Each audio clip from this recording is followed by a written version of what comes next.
É tão bom ter-te aqui para juntos estudarmos a palavra do Senhor. Na verdade, esta palavra conforta, esta palavra encoraja, esta palavra abençoa.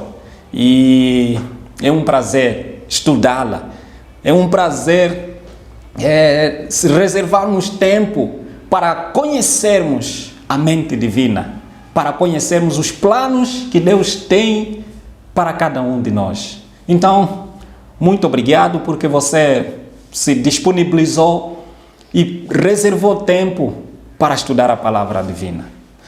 Vamos então hoje partilhar o pão que vem diretamente da padaria celestial. Um pão espiritual. E eu espero que hoje você saia daqui cheio do Espírito Santo e saciado. Eu gostaria de meditar no livro de Salmos. Salmos capítulo 51. Salmos capítulo 51, no verso 7. Diz a palavra do Senhor: purifica-me com hisopo, e ficarei puro. Lava-me, e ficarei mais alvo do que a neve. Palavra do Senhor. Vamos orar. Deus Pai, Criador dos céus e da terra, transformação e renovação é tudo o que nós queremos hoje. Derrame o Teu Espírito para que, ao terminarmos esses estudos, a gente possa sair daqui transformados. Que esta transformação seja diária, até atingirmos a estatura do varão perfeito. Nos méritos de Jesus Cristo imploramos-te com fé, que todos possam dizer amém. Purifica-me com hisopo, e ficarei puro. Lava-me, e ficarei mais alvo do que a neve. Este foi o desejo de David. Depois de ter pecado, depois de ter cometido adultério, depois de ter orientado para que matassem o seu servo Urias, Davi sentiu nojo dos seus afazeres. E não tinha outra coisa de pedir ao Senhor a não ser dirigir essas palavras a Ele. Diante de tudo aquilo que ele fez, que na sua mente foi errado, foi nojento aos olhos de Deus, Davi pronunciou essas belíssimas palavras: purifica-me, Senhor, com hisopo. Lava-me. Era o desejo de Davi, o grande rei de Israel. Lava-me, Senhor, porque eu sei que tão logo que o Senhor me lavar, eu ficarei puro. Ficarei tão branco, mas tão branco que nem a neve. Eu não sei se é este também o seu desejo. Eu acredito que você já caiu uma vez. Creio eu que já tiveste quedas, já quebraste os princípios divinos. Eu acredito que já chegaste a uma dada altura em que você sentiu uma aversão ou sentiste nojo daquilo que realizaste. A pergunta é: depois de teres a noção do erro que cometeste, qual foi o teu segundo passo? Você olhou para Deus como se fosse o homem da graça? Ou olhaste para Deus como se fosse alguém que não é capaz de perdoar os teus pecados? Talvez você olhou para Deus como se fosse alguém que pode apagar e esquecer o que você cometeu. Se foi esta o seu pensamento, se foi esta a sua decisão, na verdade você analisou e você chegou a uma boa conclusão. Que Deus lhe possa abençoar. Eu quero dizer, meu irmão, que diante da saúde, nós encontramos remédio para quase todas as enfermidades. quase todas. Há remédio para curar uma dor no pé. Há remédio para curar uma dor de cabeça. Existe remédio para curar uma dor de barriga, uma desenteria talvez que sentimos. Há remédio para todas essas enfermidades que acabamos de citar. Mas a pergunta é: será que existe um remédio para curar o nosso pecado? Será que existe um remédio para sarar a enfermidade espiritual? Será que existe? No ponto de vista de David, existe sim. Por isso que ele citou aqui um elemento muito importante. Ele disse: Senhor, purifica-me com hisopo. O que é isso, hisopo? Para Davi, hisopo era um ramo de folhas que era usado com líquidos para purificar, não é, os artigos contaminados.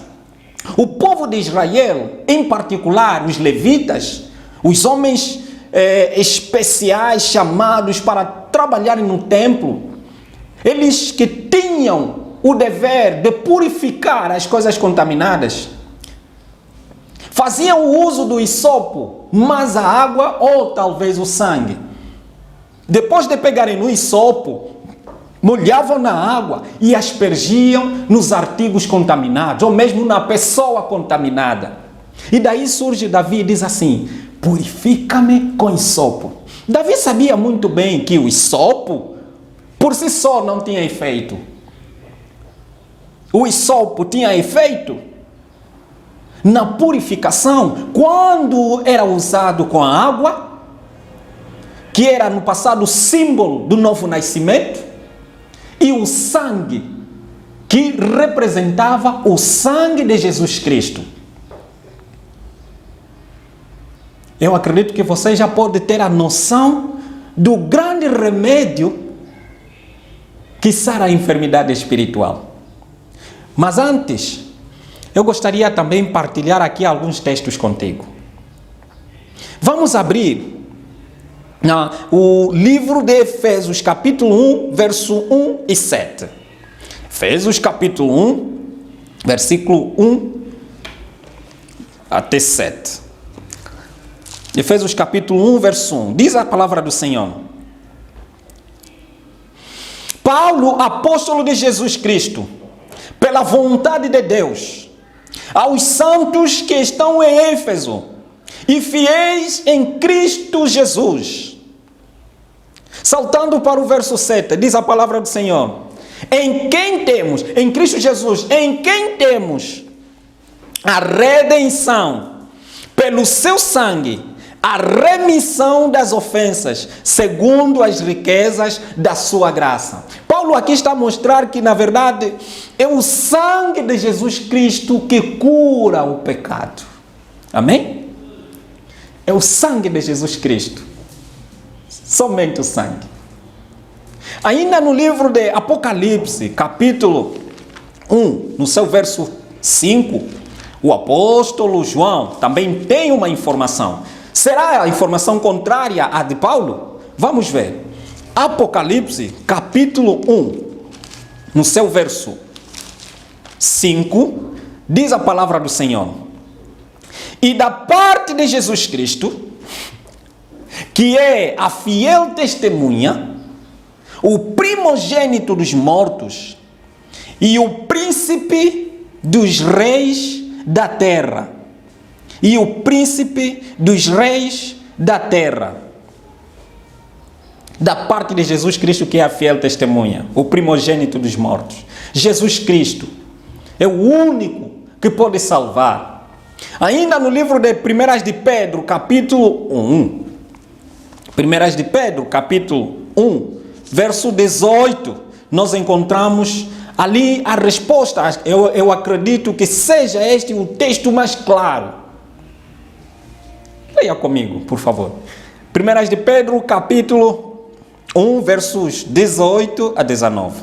Diz a palavra do Senhor: sabendo que não foi com coisas corruptíveis, como prata, ouro, que fostes resgatados da vossa vã maneira de viver, que por traição recebestes, que por tradição recebestes dos vossos pais.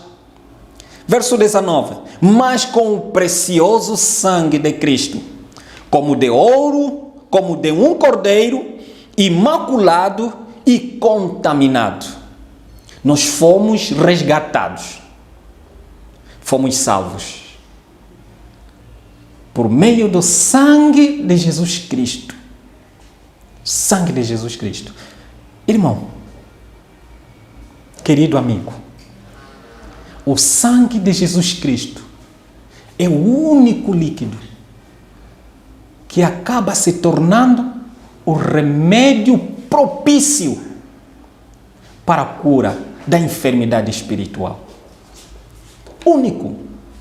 Se calhar você pode chegar e dizer, então, quanto ao sangue que era derramado no santuário, quando os levitas, os sacerdotes degolavam o animal?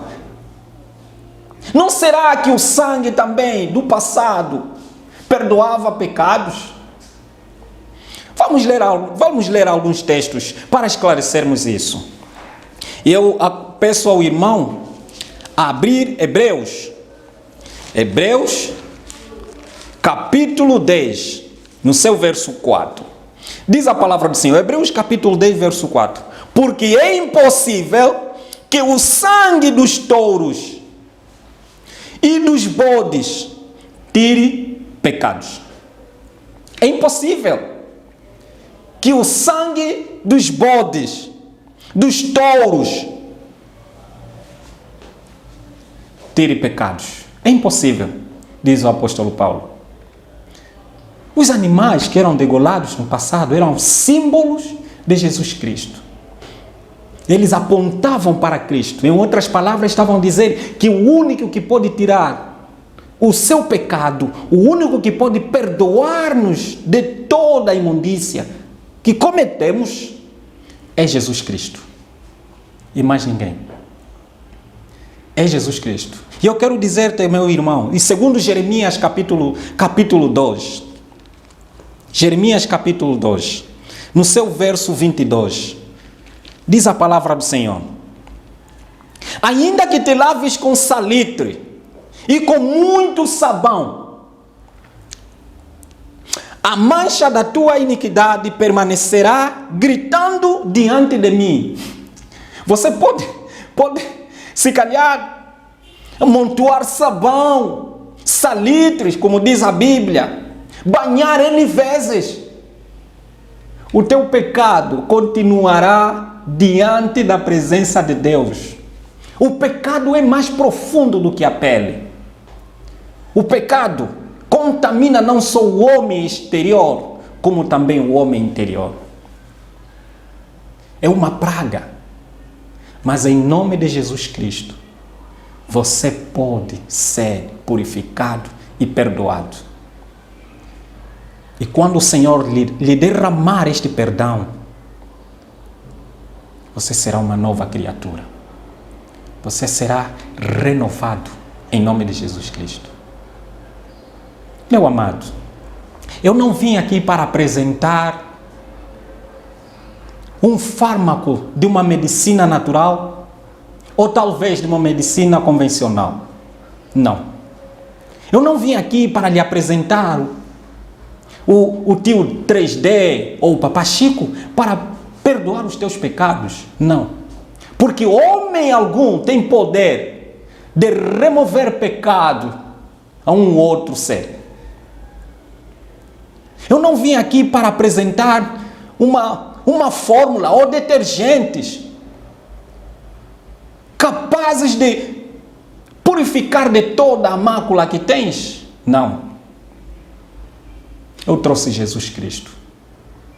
Porque creio eu, com a iluminação de Deus, que só Ele pode transformar qualquer ser. Então eu partilho esse Jesus com você. Você quer recebê-lo? Aí onde estás? É só dizeres que eu quero. O Espírito Santo lhe será derramado no lugar em que te encontras. Abra o seu coração. Não diga que foste tão longe a ponto de não conseguir voltar para Jesus, porque Ele está lhe aguardando que voltes. Não permita que as críticas lhe coloquem mais distante ainda de Jesus Cristo. Você falhou, você errou, reconheça. E olhe para o inimigo todas as vezes que te criticar, todas as vezes que o inimigo colocar pensamentos feios, tristes, de que você já não tem solução aos olhos de Deus, olhe para ele e diga o seguinte: ó inimiga minha, não te alegres ao meu respeito, porque ainda que eu cair, levantar-me-ei.